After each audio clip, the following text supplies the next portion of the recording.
If you've just joined us, you're watching the news at 10, live, reaching you from our studios in Lagos, Nigeria. A reminder of our top stories. The President assures Nigerian soldiers that the federal government remains committed to their welfare. The Nigerian Army says that it's repelled an attack on Kunduga town by members of the Boko Haram sect. Conservative figures leaves the number of the dead at the Synagogue Church of All Nations at 17, with over 100 people rescued alive. And Ukraine says its forces have repelled a rebel attack on Donetsk airport.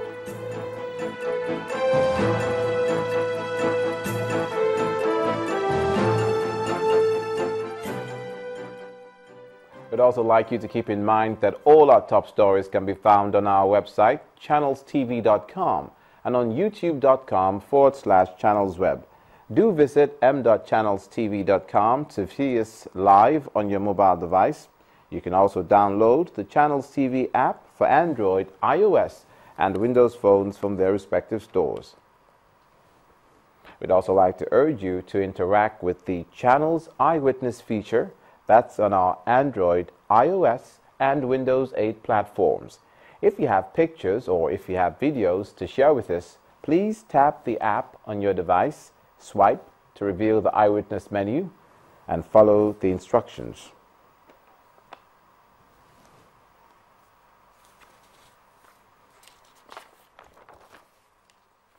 We'd like to take you back to the rescue efforts going on at the Synagogue Church of All Nations. The death toll is said to be 17 now. This figure is supported by the National Emergency Management Agency and the Lagos State Emergency Management Agency.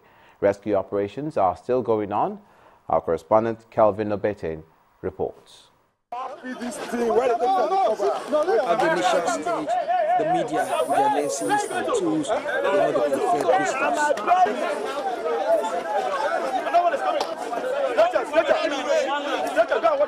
This is what has been going on since the collapse of the 6-story building was reported.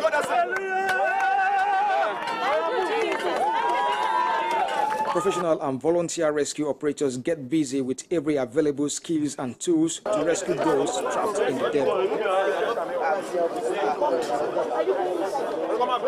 This woman flew all the way from South Africa. She's happy to make the journey back to her home country in one piece. More and more survivors are still being brought out, and almost every 3 minutes, someone is brought out from the rubble. For others who somehow survived these, they believe there must have been forces behind their escape. Wait! Hey! Leave the place! Church members cheer as they are stretched into waiting ambulances. It is quite difficult to ascertain the number of victims involved. The figures keep growing, but as at the time of this report, 17 are confirmed dead, while 123 rescued alive.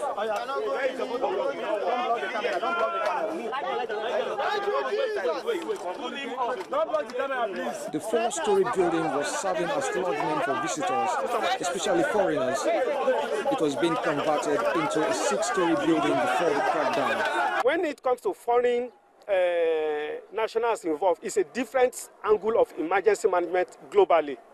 It's no longer a local or states. It's going to be an international and national emergency response. We are going to come up with national plan involving private and public institutions so that we will have smooth operations, smooth intervention in future. This is the only thing we had, though we had little skirmishes on misunderstanding yesterday and early this morning, but this had been resolved now. When you talk about the operation is still ongoing, we've put in all our machinery in place.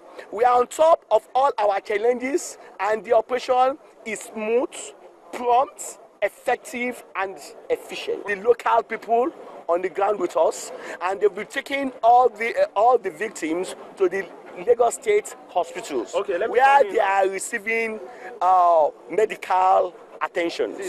There is for now no final proclamation as to the reason for this collapse. A foundation for bungalow is different from other type of building. If you have a foundation starting for 2, 3, 4-story building, it's different from the one that will come up for 6, 7-story building. So until when investigation is concluded, we cannot actually say this is the cause. But all what we know is that additional building might have put much pressure on the building, which must have affected the foundation. Rescue operation is still going on and affected victims are still being evacuated from the debris. We've not gotten any official statement from the church authority, but reliable information has it that will be made available as soon as investigations are completed.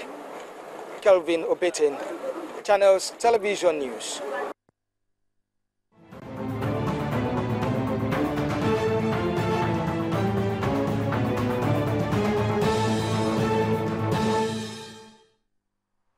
Medical experts are advocating that government steps up measures that will take care of future medical emergencies.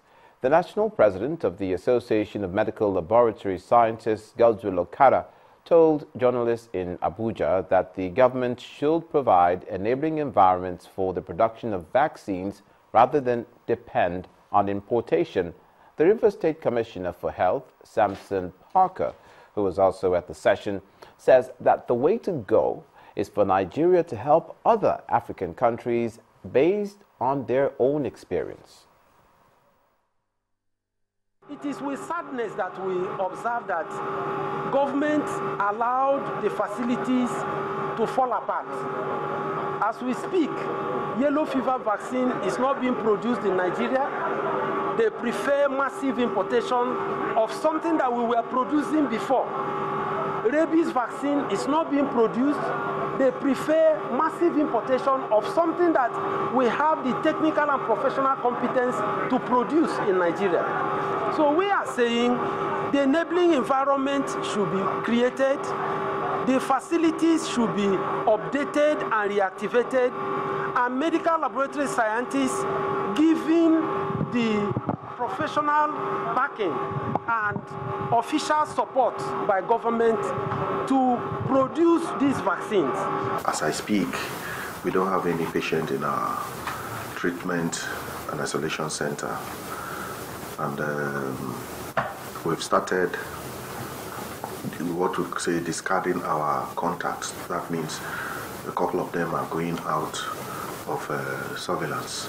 It's not yet time to celebrate until we sort out the issues in Liberia and Sierra Leone. Those are human beings, and every human being who wants, the survival instinct is high. And if any person wants to escape in Libya and Sierra Leone, the place that they will think of is Nigeria.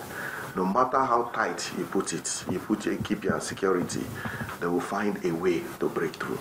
So the best way to prevent this disease from coming into Nigeria is to go there. The international community, Nigeria, the West African communities, Africa, to go there and solve their problems. If you don't solve their problems, one way or the other, they will break through and come. Now here's another angle to creating awareness about curtailing the Ebola virus disease outbreak. Various artists the world over are known to have, at different occasions, created a buzz on various platforms to draw attention to disturbing issues. This bug seems to have also cut up with some Nigerian artists who took out time to campaign against the deadly virus. The duo of Lamborghini and Clay, their names, artist names, alongside the Nigerian Red Cross Society, visited Nathaniel Village on Snake Island to create some awareness on the disease as well as distribute free hand sanitizers. The journey, which began at the Sea School Jetty in Apapa, took about a 10-minute boat ride to the community.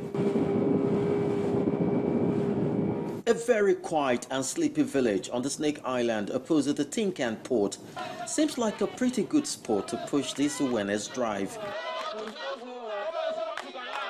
The conveners take out time to go round the community to bring the inhabitants to the center where the workshop is built to take place. Though Clay, one of the artists, was unavoidably absent, his counterpart, Lamborghini, took out time to reach out to the elders of the community. If Ebola should catch any family member the chances it will get to you is very high. Ebola is a deadly disease. Personal hygiene is very, very important.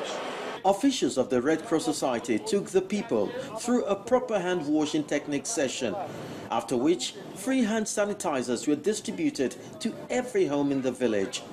The Bali expresses his delight. Before, we don't have anything, but for your coming here today, we believe that the little training given to us, there's nothing like Ebola. The fight against the Ebola deadly disease must be collective, and here the organizers throw more light on this gesture, which they also described as noble. It pains me when people say, oh, the government has not done anything about Ebola, forgetting the fact that we have to stand up. So I believe 160 million people living in this country, Nigeria, should also arise and do exactly what we're doing right now. We decided to choose the Snake Island and also to make sure that we teach them on proper hand washing and hygiene in order to prevent Ebola and other communicable diseases. The success we've recorded against the deadly Ebola virus disease in the country is monumental. But some people are of the belief that if it had started from rural communities across the country, that we would have been singing a different song today. And which is why more Nigerians are encouraged to preach the gospel of an Ebola-free society to everyone around. From the Nathaniel village, right here on Snake Island, Lagos. This is Chris Illems, Channels Television News.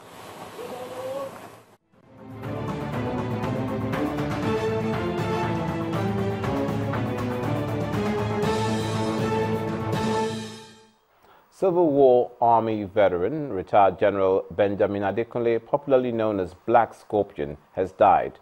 Retired General Adekunle died this morning in Lagos, Nigeria's southwest region, at the age of 78. He was born in Kaduna. His father was a native of Ogbomoso, while his mother was a member of the Bakama tribe.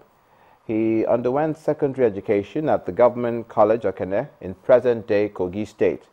He enlisted in the Nigerian Army in 1958. Shortly after completing his school certificate examinations, he passed the Army selection exam and thereafter was dispatched to the Royal Military Academy Sandhurst in the UK, the British Army's initial officer entry academy.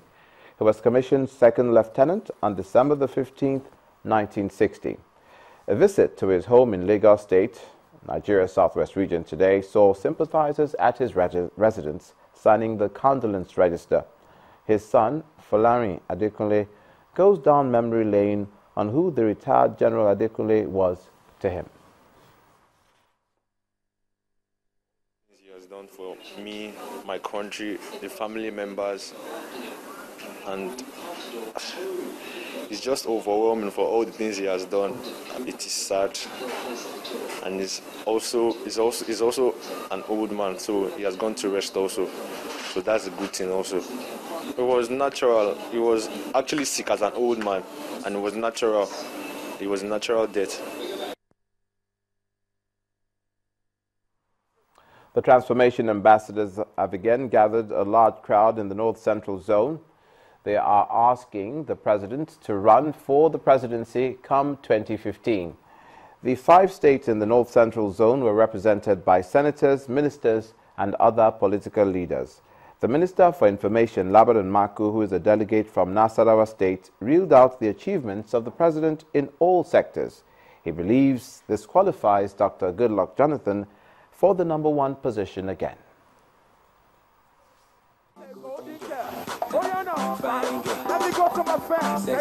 It is another support rally organized by the Transformation Ambassadors of Nigeria in support of Goodluck Jonathan ahead of the 2015 presidential elections.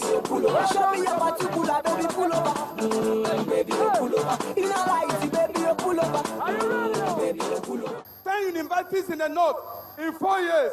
Goodluck Jonathan, who has transformed Kano Airport. Goodluck Jonathan, who is building the expressway from Maiduguri to Kano. Goodluck Jonathan. And as the support for Goodluck Jonathan flows, a stage mishap comes calling, thankfully without major problems.